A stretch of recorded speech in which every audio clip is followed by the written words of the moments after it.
If you feel like you're in a rut with your drumming growth, it's very likely that you've settled into one of these 5 things that's stunting your progress. The worst thing about these roadblocks is that a lot of times you don't realize they're happening. Let's talk about how to identify these obstacles and quickly overcome them so that you can become the drummer that you've always wanted to be.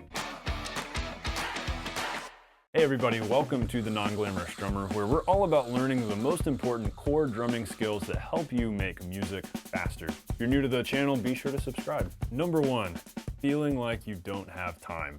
That's probably the biggest one. I think every one of us can relate to that at some point. If you feel like you don't have time to practice and to actually learn the drums, then there's a good chance that you're not really trying to make the time to make it happen because you just feel hopeless about it already because you're busy.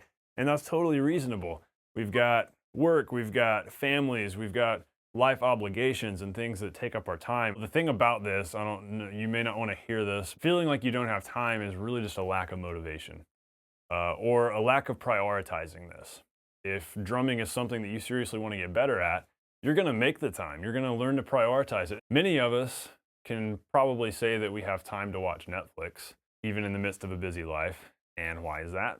Because we've prioritized time to watch Netflix. There's a certain amount of time every evening that we sit down and we watch Netflix. And so you kind of have to take that same mindset with practicing drums and say, okay, if I really want to do this, if mastering the drums is more important to me than being lazy and watching Netflix, then I'm going to make it happen. And so that's why the whole feeling like you don't have time thing really isn't that you don't have time. You can always make time for things. And if you feel like there is a lack of motivation, like you feel burned out, we're gonna cover that here in a minute, so keep watching. Number 2, feeling like you don't possess natural talent. That's really a big one, especially these days when you can get on YouTube or get on any kind of social media and you can watch other drummers and you can see and hear how good they are, how insane their chops are, and you can like go to such and such drummer's Instagram and just watch him practicing and playing all this insanity. And so it's easy to go, those guys are talented, that guy has the talent, and so he's gotten so good because he's so talented. I just don't have that talent because I'm not getting those kinds of results when I practice. Here's the thing, you may or may not agree with this. I believe that there's not really such a thing as talent, but that there is such a thing as natural interest and inclination towards certain things. I believe that what we perceive as talent is just a combination of interest and passion, which combine to generate work ethic, which combine to generate results and getting really good at something. I think there is talent to a degree, but it has more to do with what your interests are, and it has a lot to do with your personality. And like for me, I tried to get into sports when I was in middle school and high school. I was no good at sports, and sure, I could have gotten better at it, but I didn't really care to. And it had a lot to do with my personality. I'm not a aggressive kind of person who's really good at just aggressively playing a sport and going all in and really doing well. I tended to kind of back off and not be aggressive enough to be very good at sports. And so that personality trait kind of translated to me feeling like I've got no talent in sports. And so that's why I think it's not so much a talent thing, it's that inclination thing. And because I was very creative and artistic, that kind of drove me towards music. And so I had an interest, I had a passion.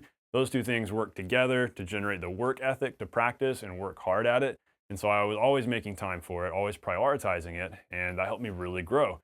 And that's what you've got to do. Now again, if you're like, Steven, I feel like I don't have the interest and passion anymore, I used to, I've got to get that back. Keep watching because we're gradually narrowing this down and we're going to address that. Number 3, not having a favorite band. In other words, if you feel like you're stuck in a rut, you're not improving on the drums, it could literally be because you don't have a favorite band. It's amazing to me how many kids these days, I feel old, kids these days. It's crazy how many kids these days don't have a favorite band. It seems like, so I was born in the early 90s, and I know a lot of you guys are older than me, and you can talk about, back in the 70s, growing up in the 70s, everybody had a favorite band, and that's because there were so many great rock bands coming out then, 60s, 70s, 80s, and so everybody had a favorite band, you'd go out and you'd buy that band's records. And I know for me, growing up in the, really the 2000s, I guess was when I was really getting into music, and there were a lot of great bands then, and so I had favorite bands. And maybe now, maybe it's because of just the massive availability of music out there, it's kind of easy to not really dive into listening to a specific band or artist. Instead, you take in a little bit of everything and you never listen to a full album, you never listen to a full discography. And it's great having that availability, but I think it's led to a little bit of an information overload with music where we don't really dig into a specific drummer, a specific artist, a specific band like we used to. And so I'd encourage you, if you can't name, this is my favorite band, this is my favorite singer, this is my favorite drummer, go find a favorite band, because you've got to have somebody whose music gets you excited about the drums, whose music gets you pumped to sit down at the kit and start learning their songs. Because without that, where's the interest and the passion? Well, maybe the interest is there, but where's the passion? You've got to have that emotional passion that comes from the music. Not so much from the drums, but from the music. Without that there, without that emotional power just driving you, then it's going to be very difficult to combine those things to generate the work ethic, to generate the time to practice the drums and really get good at it. So, hey, that's a big action step for this week. Go find a favorite band. That's big. Number 4, not getting out and playing. Maybe you're at a point where you're ready to play with other musicians, but you just haven't. And maybe it's because you're, kind of timid. I know I was. I wasn't eager to get out and play with other people, but when I did, it was very musically satisfying, very motivating, and really drove me to continue practicing, because that's what music is all about, playing with other people and collaborating with others. If you're just starting off in that area, then find a friend who plays guitar, get together and jam. I did plenty of that in high school, where we would just start jamming. We probably sounded terrible, but it doesn't matter. We just had a lot of fun and we learned our favorite rock songs. We were trying to play like August Burns Red songs, and I was trying to play double bass, and my friend was playing guitar. We probably sounded horrible, but we had so much fun doing it, and that's the key there. Have fun creatively collaborating with other musicians, because that's what music's all about. It's about creativity, making music, and that alone, just doing it with other people, can be hugely motivating, especially if you're a more extroverted person. I know I'm an introvert, but I still love playing music with people. But maybe you're just sick of being stuck in your room, in your practice room, where it's just you and you've got to get out and play. That could be a huge part of what motivates you. Number 5, and I also have a number 6 that I kind of had to throw in here. So I know I said there were 5 things, but forgive me, I have to add in a 6th. But here's the 5th thing: not being aware of your weaknesses. This is the kind of thing that leads to that circular practicing, the definition of insanity, where you keep doing the same thing over and over again, hoping for a different result, and it doesn't happen. And that can happen in your practicing if you're not aware of what your actual weaknesses are. Let's say your weakness is that you tend to rush your fills. And so when you're playing live with a band, you're playing gigs, you end up leaving everybody behind every time you launch into a fill. Well, you need to be aware of that, and hopefully you are if it's something glaringly obvious like that. And so you can know that, okay, in my practice time, I'm gonna practice laying back on the fills, not getting too excited. Energy in music doesn't always mean an increase in tempo. It can in a subtle way, but you don't want to leave the band behind you. Or maybe it's a more subtle weakness, like, speaking from experience, it's easy for me to play too many grace notes. It's easy to get excited about grace notes and make too busy of a groove, or there's just too many grace notes going on. At some point, I had to become aware of that and realize, all right, I've got to be aware that my left hand is getting too excited, playing too many notes here. I'm going to simplify it and think about that. And so it might just be something mental like that, where going into a playing situation, you think about, okay, this weakness is going on.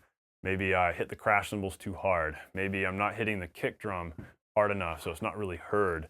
Maybe I'm not consistent with my kick drum patterns. Maybe I'm losing the bass player because I'm forgetting the kick drum pattern. Be aware of those weaknesses and specifically practice those things. Don't make your practice session all about playing fast and all about chopping out. Don't make your practice session all about jamming out to your favorite songs either, if there are specific things like that that you need to work on. So become aware of those, listen to yourself. And of course, a great way to do that, and I say this all the time, is record yourself. If you record yourself practicing, better yet, record yourself on a gig. That's really gonna help you become aware of those weaknesses. Number 6, this is kind of a straggler, kind of just additional point that I wanted to throw in there, because for some of us, this can be a thing that leads to burnout. And this is not creating regularly. In other words, maybe you're playing with cover bands, maybe you're doing the music thing, maybe you're gigging every weekend, you're having a lot of fun, maybe you've learned a bunch of songs and you're practicing and you've gotten really good at this stuff and you're feeling good about your playing, but you're just starting to lose motivation because you're feeling like, man, there's got to be more to this. I feel like I'm playing the same gigs over and over again, I'm playing the same songs, I'm just getting bored. And a lot of times that stems from not having a really truly creative outlet. And so I know I go through that sometimes, and sometimes I'll be so busy with just the gig schedule and playing cover gigs and doing my stuff that it's easy to kind of feel like you're sitting in this rut and you want to be creative and you want to get out of it, and sometimes it's hard to do. I would encourage you, if you're playing with a band that jams at all, that's awesome, because that's a very creative thing. And if you're jamming on gigs, then that can probably keep you out of this rut. But if not, whatever band you're playing with, when you guys rehearse, just jam, have fun. If you're a church worship band, jam some before or after rehearsal. Just have fun listening to each other, playing with each other, really just grooving and feeling each other out and exchanging musical ideas. Because it's amazing how something like that, even if it's like a little 30-second jam, that can just heighten your creativity, musical excitement, and motivate you to play your cover songs that maybe aren't so exciting better and play those more musically and creatively. That's an extremely powerful thing. I've noticed that in rehearsals lately when we've maybe just jammed for a few minutes. It's so powerful. And so if you're not playing with a band, get together with friends, jam, like I was saying, playing with people. Get together with a friend and just jam, have fun, be creative. And if you've got a keyboard, if you've got any piano skills, write music. Come up with stuff, like write parts, create chord progressions, and then play along to them. Create songs. It doesn't matter whether or not it's good or bad, or just have fun doing it. And that alone, having a creative outlet, can be very powerful towards keeping you out of burnout, because sometimes you feel like you get into a cycle. And so be creative. All right, so it's now time for you to dive in and tackle these things yourself. I can't solve all these for you, but I hope that what I've presented here will really help guide you and lead you towards solving these ruts, solving these obstacles, breaking past them, and being motivated and really becoming the great drummer that you want to be. I want you guys to grow. I want you to become great drummers. That's why this channel exists. That's why I teach.